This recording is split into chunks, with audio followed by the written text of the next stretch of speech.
পৃথিবীর প্রতিটি জায়গায় এরকম কিছু সহজ সরল সাবলীল আল্লাহর বান্দা বসবাস করেন। আপনার এলাকায়ও এই ধরনের লোক বসবাস করতে পারেন। এখানে যে ভিডিওটি দেখতে পাচ্ছেন, যাদের ভিডিও দেখতে পাচ্ছেন, এরা হচ্ছে আমার এলাকার সহজ সরল সাবলীল লোক। এইরকম লোক আপনার এলাকায় আছে কিনা কমেন্ট করে অবশ্যই জানাবেন। আর এই যাবতীয় সহজ সরল সাবলীল লোকগুলো আসলে প্রতিবন্ধী।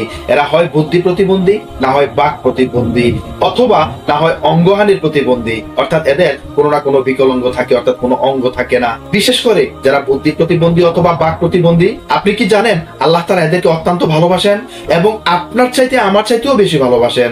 কারণ আমরা যদি একটু চিন্তা করে দেখি যে আল্লাহ তাআলা আমাদেরকে সুন্দর দুটি চোখ দিয়েছেন, সুন্দর একটি চেহারা দিয়েছেন, সুন্দর একটি ব্রেইন দিয়েছেন। আল্লাহ তাআলা আমাদেরকে বুঝার অনেক ক্ষমতা, অনেক শক্তি দিয়েছেন।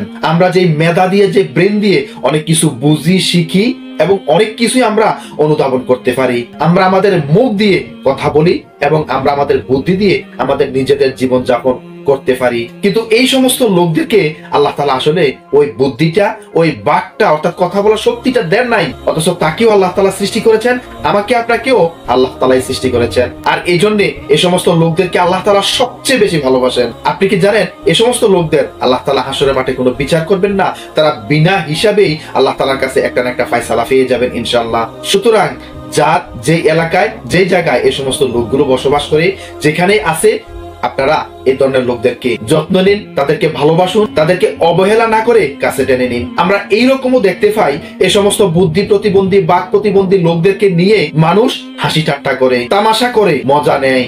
মনে রাখবেন, আপনার আজকের অবহেলা এই লোকটির প্রতি কাল হাসরের মাঠে আপনি খুব ভালোভাবেই বুঝতে পারবেন যে আপনি কি করেছিলেন, আর তখনই উত্তম পুরস্কার কিন্তু আপনি পেয়ে যাবেন। সুতরাং এই সমস্ত লোকদেরকে অবহেলা নয়, তাদেরকে ভালোবাসুন, তাদেরকে কাছে টানুন, সর্বসময় তাদের সহযোগিতায় নিজেকে দাঁড় করিয়ে দিন। আর একজন মুসলমান হিসেবে আমরা এই সমস্ত লোকদের সহযোগিতায় দাঁড় করানো আমাদের কর্তব্য এবং ফরজ বটে।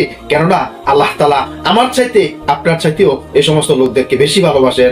আল্লাহ তাআলা যাকে এত বেশি ভালোবাসেন, আমি, আপনি, আমরা কোন অহংকারের ফলে এই সমস্ত লোকদেরকে বেশি ভালোবাসতে পারি না, তাদেরকে কাছে টানতে পারি না? কোন অহংকারের ফলে আমরা এই সমস্ত লোকদেরকে নিয়ে হাসি ঠাট্টা তামাশা করি, মজা করি? আশা করছি সকলেই বুঝতে পেরেছেন। আল্লাহ তাআলা সকলকে বোঝার তৌফিক দিক। বিশেষ করে এই যাবতীয় লোকদেরকে ভালোবাসার জন্য, তাদেরকে কাছে টেনে নিয়ে যাওয়ার জন্য, তাদেরকে সহযোগিতা করার জন্য আল্লাহ তাআলা যেন সকলকে তৌফিক দান করে। ওয়া মা তাওফিক ইল্লা বিল্লাহ। আসসালামু আলাইকুম ওয়া রাহমাতুল্লাহ।